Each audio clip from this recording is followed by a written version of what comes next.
konsumsi ikan lebih banyak dipasok oleh ikan laut, namun tahun 2019, produksi ikan air tawar sudah menyalip produksi perikanan tangkap. Kondisi ikan laut makin sulit didapatkan, maka solusinya budidaya ikan air tawar sebagai substitusi ikan laut, sehingga kita bisa memberikan ruang kepada biota laut untuk tetap berkembang biak. Ruang budidaya hewan kembali hadir di hadapan Anda. Tetap saksikan terus di channel UC TV, karena pada episode kali ini akan membahas budidaya ikan nila yang bisa menjadi peluang usaha Anda.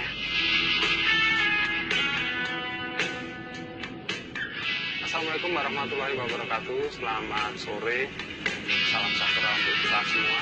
Nama saya Supriyono dari Indrayut, Mukirsari Cangkringan, Sleman, Yogyakarta. Saya budidaya nila sejak tahun 2010, tapi terhenti karena ada erupsi 2014. Saya lanjutkan lagi di tahun 2015 untuk budidaya nila. Pada awalnya saya budidaya nila untuk segmen pembesaran.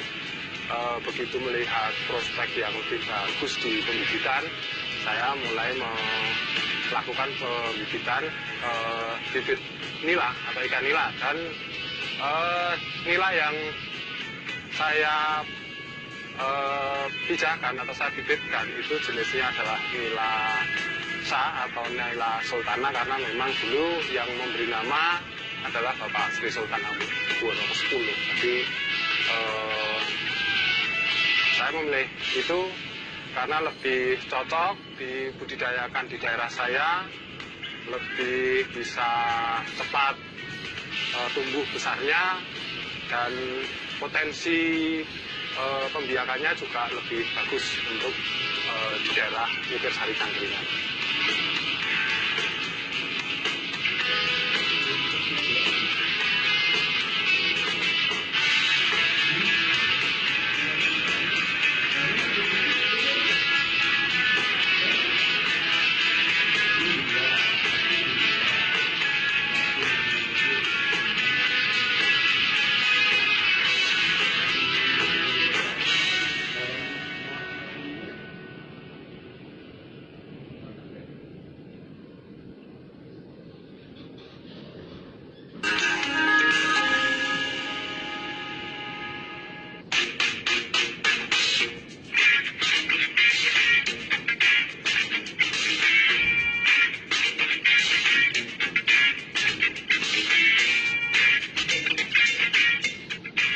Merupakan ikan air tawar yang termasuk paling mudah dipelihara karena gangguan penyakitnya tidak terlalu banyak.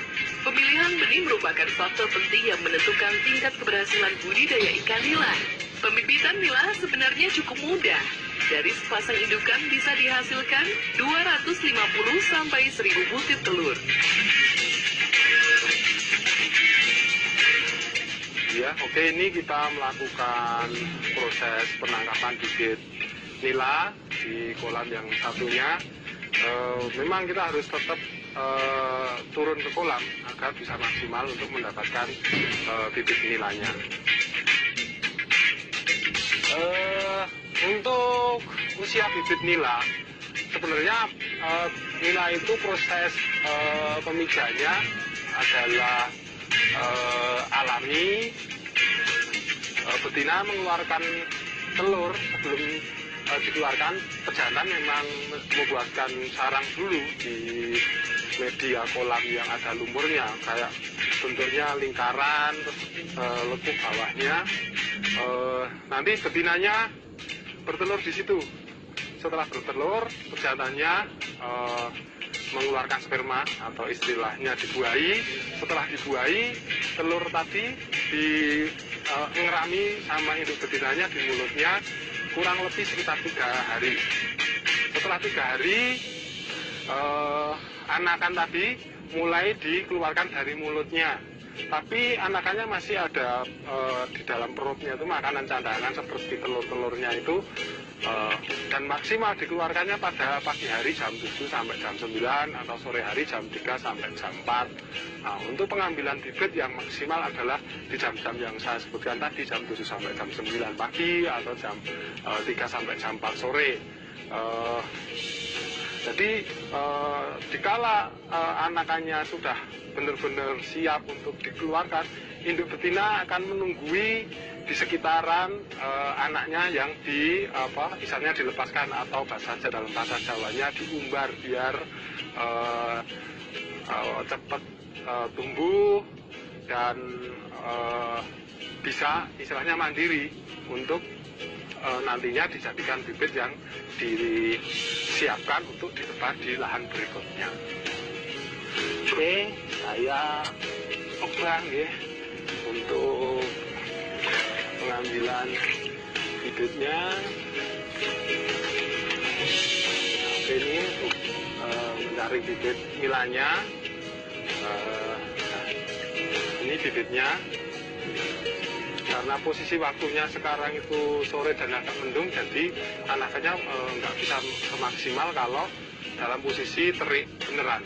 Jadi kalau diharapkan dalam proses penangkapan bibitnya itu benar-benar diterik matahari, karena kalau di cuaca mendung atau gelap, anaknya disimpan sama induknya lagi di dalam mulutnya.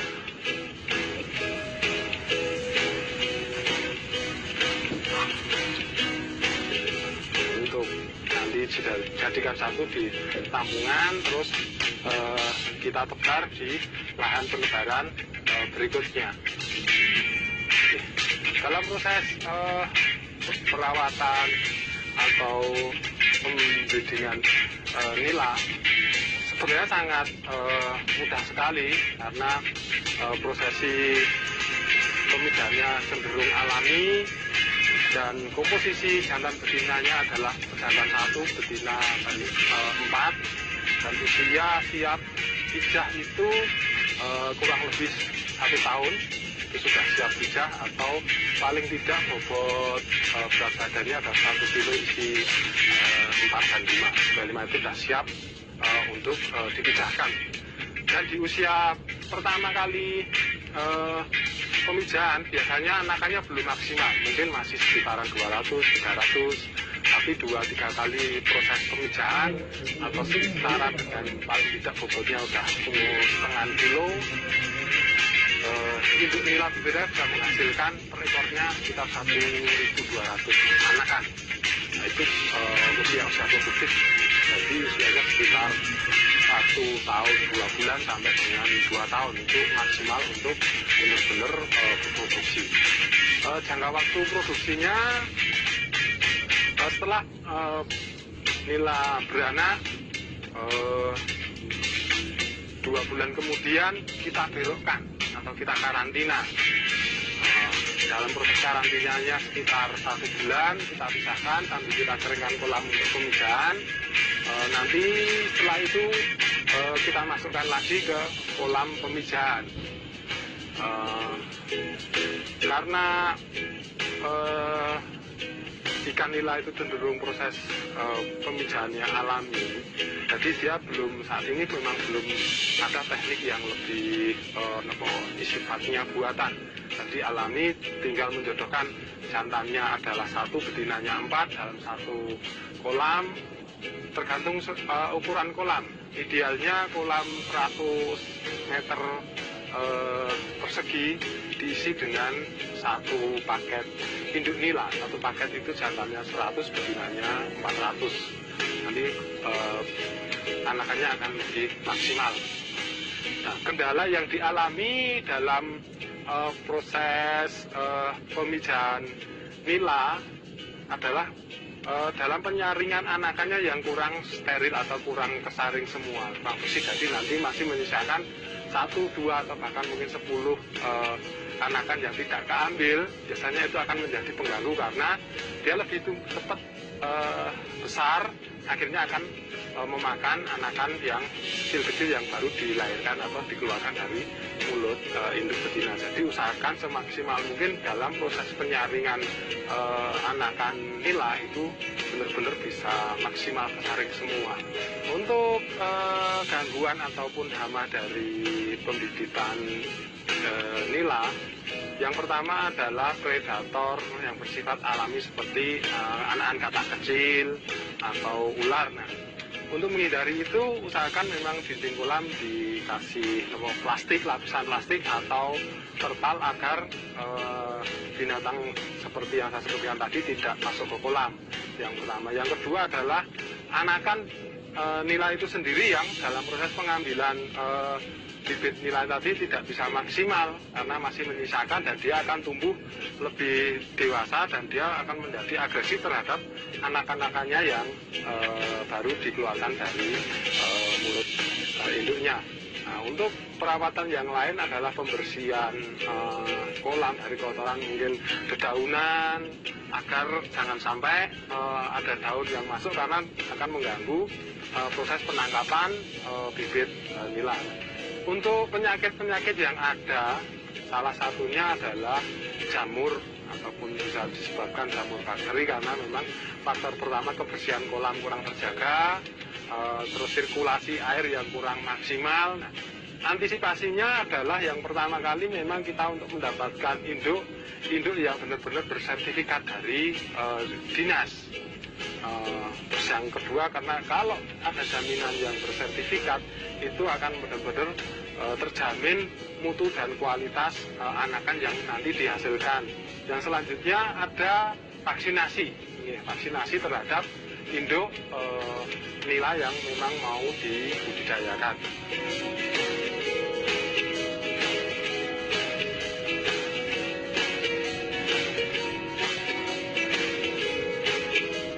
Oke, bibit yang sudah kita saring, kita bawa ke tempat penampungan yang tadi kita siapkan, dan nanti kita tebar untuk dijadikan bibit yang siap jual.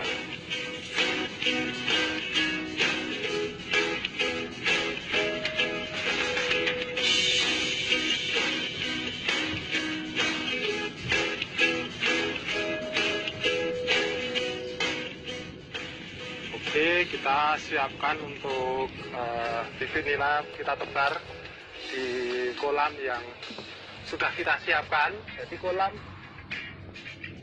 yang kita siapkan terlebih dahulu, jadi kita masukin agar dia ada pakan alaminya. Kita tebar bibitnya sampai dengan umur 2 bulan. Di usia 2 bulan, bibit nila sudah siap panen dengan ukuran 45 dan 57, dan pemberian pakan yang tahap awal adalah dengan D0 disambung dengan PF 500, PF 1000 dan 781-1 atau pelet yang saya sebutkan tadi adalah dengan ukuran butiran pelet, istilahnya dari 0,5 mili, 0,8, 1 mili sampai dengan katakanlah 2 mili. Nah, setelah 2 bulan siap panen, dan kita lakukan penggradingan atau penyamaan ukuran agar nanti terjadi keseragaman untuk kita sampaikan kepada pembeli.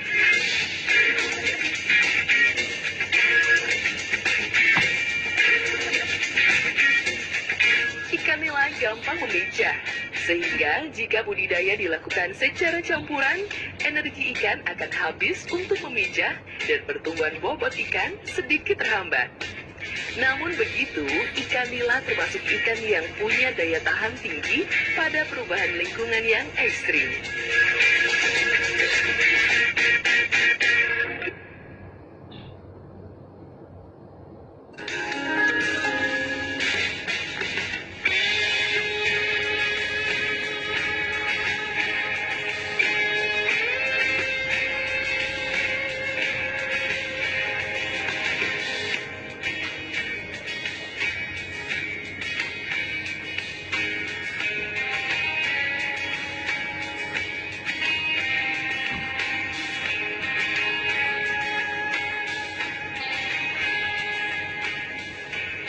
Sekarang kita berada di kolam pendedaran benih nila. Sebaiknya kolam pendedaran benih nila itu adalah kolam yang berkontekstur dasaran tanah, karena dengan kontekstur dasaran tanah pakan alaminya akan cenderung lebih banyak dan lebih maksimal hasilnya untuk pakan alaminya, agar benih sebelum mampu menyerap pakan buatan, lebih bisa tumbuh cepat, besar, dan sehat. Kendala yang dialami dalam pendederan benih nila, predator yang utamanya adalah burung. Untuk mengantisipasi itu kita berikan pasangan atap jaring.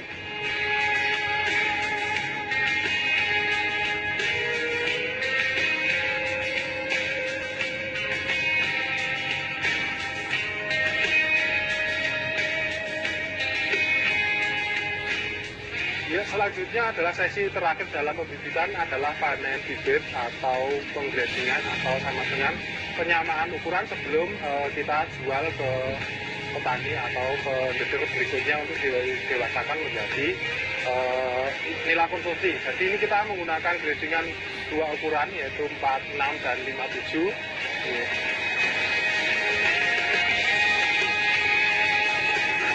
Nah, ini kan kita masukkan.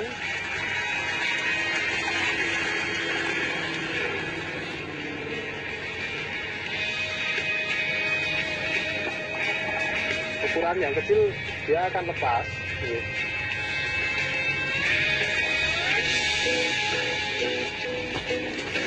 Yang sisanya berarti ini adalah ukuran yang lebih besar. Ini ukuran 46 hasilnya kita masukkan ke ukuran yang 57.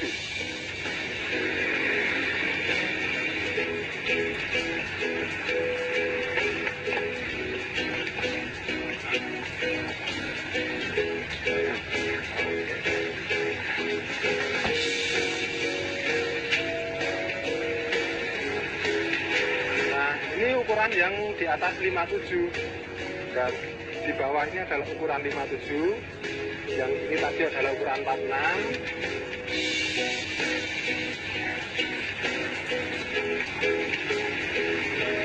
Ya, begitu seterusnya sampai dengan selesai.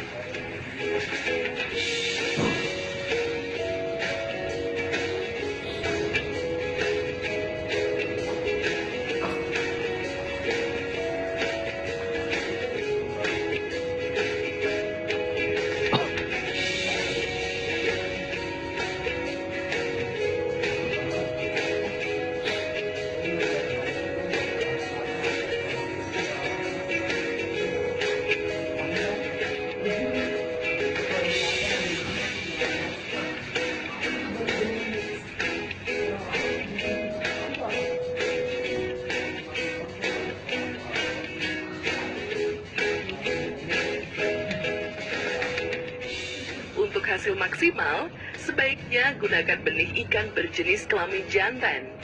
Karena pertumbuhan nilai jantan mencapai 40% lebih cepat ketimbang ikan nilai betina.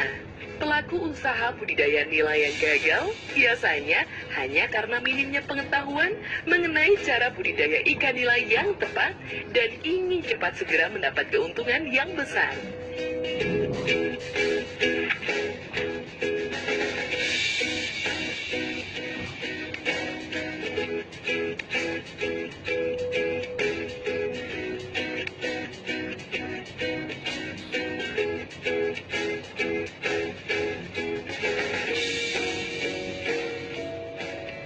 Kenapa sampai saat ini saya masih bertahan budidaya bibit nila? Yang pertama adalah karena memang prospek pemasaran yang masih terbuka sangat luas, khususnya di Jogja maupun Jawa Tengah dan sekitarnya.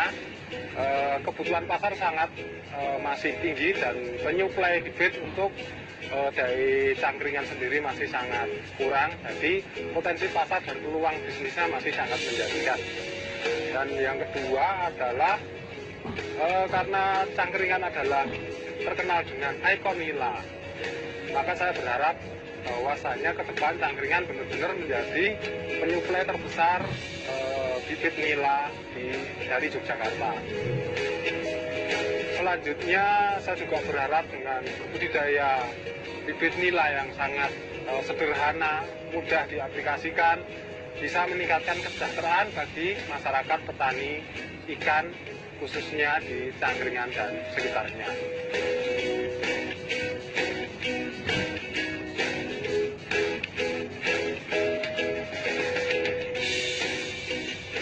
Ikan nila kaya akan gizi dan vitamin, semakin diminati masyarakat dengan peningkatan jumlah permintaan pasar yang tinggi. Harga jual dari ikan nila dapat dikatakan sangat tinggi, sehingga keuntungan yang didapat terbilang besar. Beternak ikan nila tampak sedang tren di Indonesia, karena ikan nila termasuk jenis ikan yang lebih populer dan favorit ketimbang ikan lele dan gurame. Jadi, budidaya ikan nila seperti ini cocok untuk pengusaha pemula. Nah, jika Anda tertarik menekuni budidaya ikan nila, semoga ulasan tadi bisa membantu Anda dalam berusaha berbisnis ya. Sampai jumpa pada Ruang Budidaya episode selanjutnya. Tentunya dengan ulasan yang tidak kalah menarik, hanya untuk Anda.